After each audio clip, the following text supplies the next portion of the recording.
2, makakababa na po kayo dyan. Kailangan natin si MC. Si MC naman.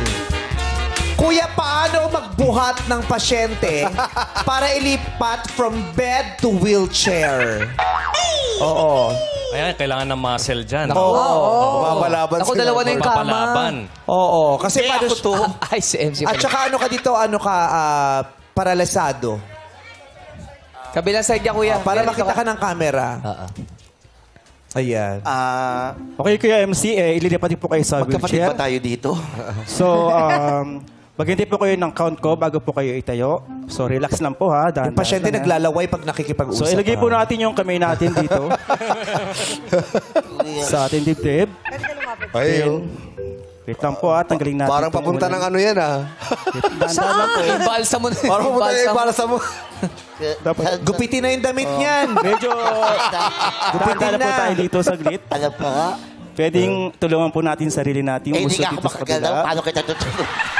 Nakakatawa sabi ng caregiver, pwede bang tulungan natin ang sarili natin?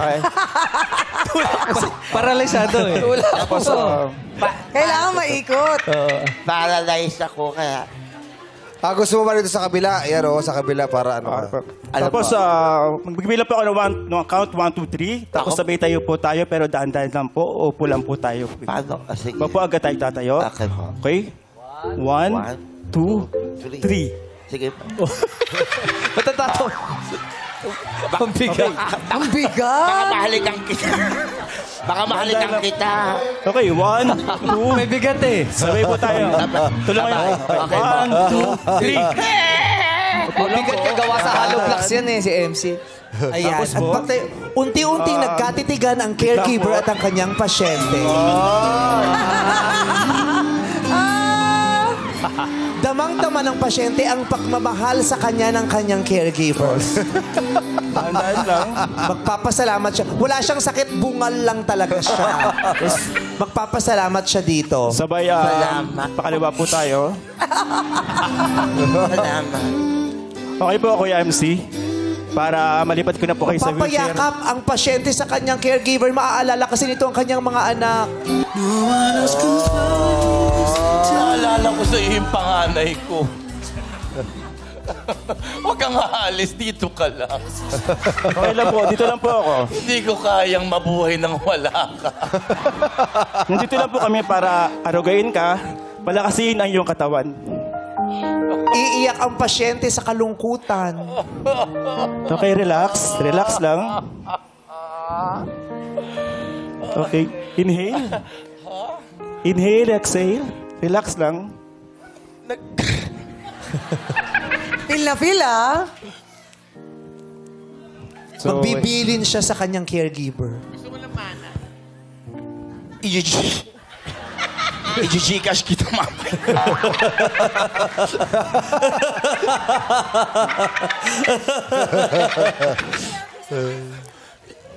Ano sasabihin ng caregiver? Nag-i-emote ang kanyang pasyente. maraming salamat dyan, pero kailangan po natin lipat kayo sa wheelchair para makakain na po kayo mamaya. Pag nagawa mong buhatin ako ng tama, itong bahay na to, sa'yo na to.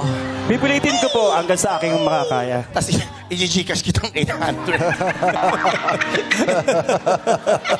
So, okay na po tayo. Okay. Dandahin lang po. Okay po. Tulungan natin yung paa natin. Puso dito. Then, yumakap kayo sa akin, baywang, bago kayo Yayakap itayo. po. Pero, i-prepare ko muna yung wheelchair. Magre-request ang pasyente na gusto niya kumakanta ang kanyang caregiver. Pwede ba kumanta ka? Pamasko. Okay lang po. Oh, sige. Malamig ang simoy ng hangin.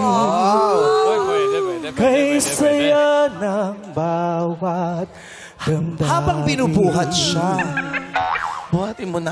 tignan ko kung makakanta ka pa. Ang puso sa titig. Baka malaglag. Para bang hulog na ng langit. Yakap kayo sa bewang ko. Sabay tayo po tayo. Daan-daan lang tayo. 1, 2, 3. Puno na yung diaper. Puno na yung diaper.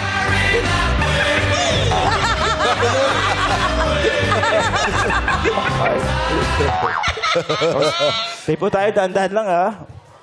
1, Yeah, malapit na. Oh, bakit tumatras? Kumakanta pa rin. Kumakanta pa rin. Kumakanta pa rin. Caregiver. Kay saya ng bawat Sandali, parang hindi ako kasya. Ayan. Ang awit ng simo. Magbibilin ulit ng ang pasyente. hangin.